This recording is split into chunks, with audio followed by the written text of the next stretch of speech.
tired? Pretty much running over since yesterday. Hangover? Yeah. So this is the first time to be in Japan? Yeah. Well, what is it? Very, everything's good, I would say. Very different from Europe or from like everywhere I've really been. But all positive. Yeah. Great. Okay, so you started Rising Power in 1984. So what was the musical style? Mostly, I would say, just regular metal. It wasn't Heavy metal. Yeah, it wasn't thrash or anything like that. It came later on with Corpse and just like that. But, yeah. And I think a lot of Swedish death metal bands were influenced by hardcore punk. So why is that? And what about you? Me, not at all. No. Really, I never listened to punk or hardcore like that. Maybe I don't know if it's that style we do, the Swedish kind of death metal style that resembles some of those elements like punk and hardcore. But for me, I've never been influenced by anything like that. But I know a lot of the other bands has been. Okay. So what bands were your favorite back then? Early years, I would say like the American thrash scene, like early Slayer, Testament, Exodus, and Creator, Destruction, Celtic Frost, Bathory, Of course, all the early or like mid '80s stuff, and then it just took off from there when the whole death metal scene exploded. I think Bathory is a huge influence on a lot of Swedish metal bands. So how big was Quorthon, the Bathory in Sweden? Not really big at all, I would say.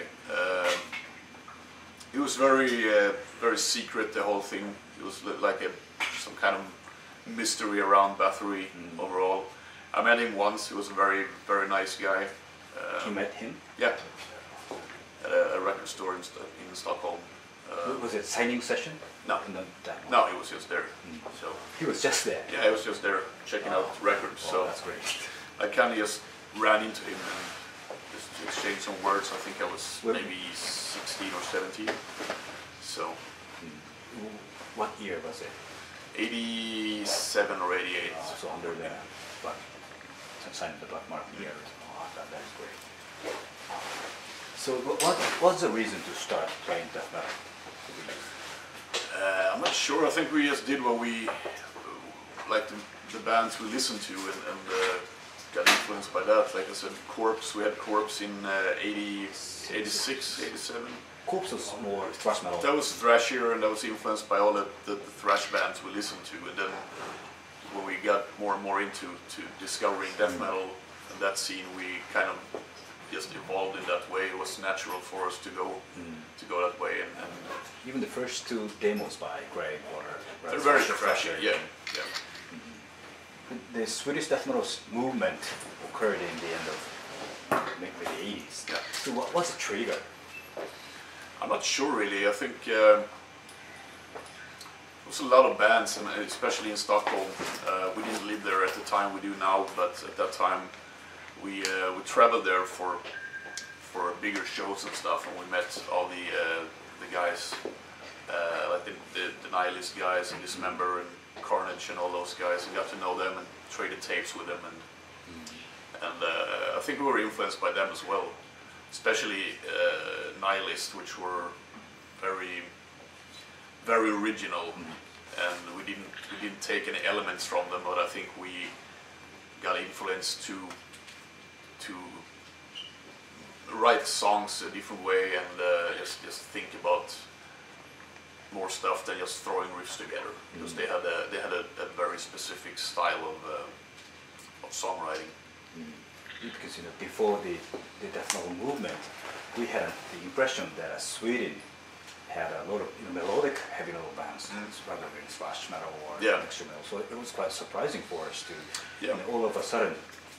Yeah, that just happened like really quick. I think they like Nihilist, Merciless was one of the earliest as well. Also thrashier, but before that there was really nothing. There was just plain metal bands, really. And the Swedish death metal sounds quite different from that in the US. Yeah. Do you have any idea why? Not really, no. I don't think that like the early Swedish bands were never about speed at all. Heaviness. In that way that the American bands were like Immolation and Morbid Angel and those bands were, which were a lot faster and more. I don't know how to describe it really, but it's different styles definitely. Yeah. Okay. So Into the Grave was by far the most violent album on Century Media back then. So how was the experience with the big label like Century Media? It's been all good really. We did our first 7 albums with them. In the early years it wasn't really too organized. They just started up as well, like in '89 I think or something like that. And we signed with them in '91.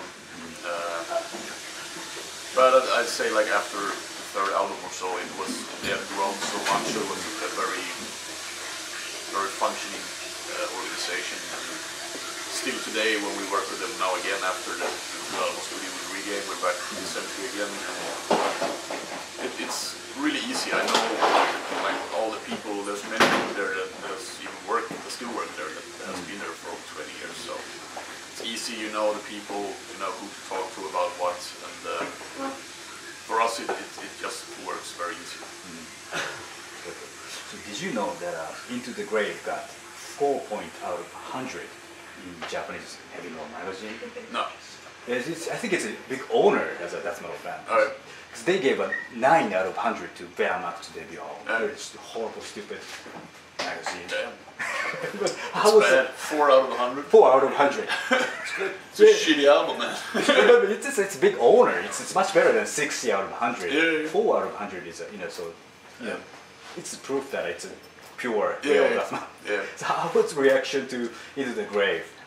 Maybe in Europe or in the US? It was great. I mean, both in Europe and States. And in those days you actually sold a lot of albums, and that's still the album we sold the most of. It got us out and got the name spread in a totally different way, of course, and got us on a lot of good tours, and it just went off from there really. That was great. It's a classic. So. Yep. Okay, so now death metal has a lot of subgenre like death metal, death metal, but you stick to the real death metal. Have you ever thought of changing the style? Or? Not really. First of all, I don't think I could write differently. True to your since heart. we're really shitty musicians, so we know what we do and we stick with what we're good at apparently. So and if I changed it up too much, I wouldn't call it Grave. I would do like a project or whatever instead. Yeah, these days a lot of Swedish or Norwegian death metal band members try to play 70 hard rock or. Yeah. What do you think about it? Well, it's all up to each and one of them, I think. But it's weird to change the style of a band too much. I think if you have an established name and you switch it around too much and try to go in a different direction for whatever reason to gain popularity or sell more records, it's just really weird to keep the band name, I think. You're right. Yeah. Okay, so what is the future plan for Grave? Well, off to Australia now after this. We have a couple of shows in Mexico in early February. Mexico. Have you been there? Yeah, many times. Yeah. So I heard that Mexican death metal fans are very enthusiastic. Oh yeah, it's pretty crazy over there. It's always fun. It's a long journey. We've been there, just going there for like one festival, just in and out, and there's a lot of traveling just for doing one show. But it's always good shows, and now we're doing it's a festival and a club show we're doing, so it should be fun. And we have summer festivals in Europe over the summer. In between there, we're going to try to write a new album and try to record before the summer. Oh, okay, great. Yeah. So the new one should be coming up this year, or maybe? Okay, great. Okay, for the last, could you give some message to the Japanese fans? Just a huge thanks for supporting the band all throughout the years. We had a lot of a lot of pen pals are, as we talked about earlier, trading demos and stuff back in the days, and we're really psyched to finally be able to play here after all these years, and big thanks for helping the band stay alive, really, because we play for you guys, we don't play for ourselves, you know, and it's no point for that, really. So, yeah. Okay, thank you very much. Thank you.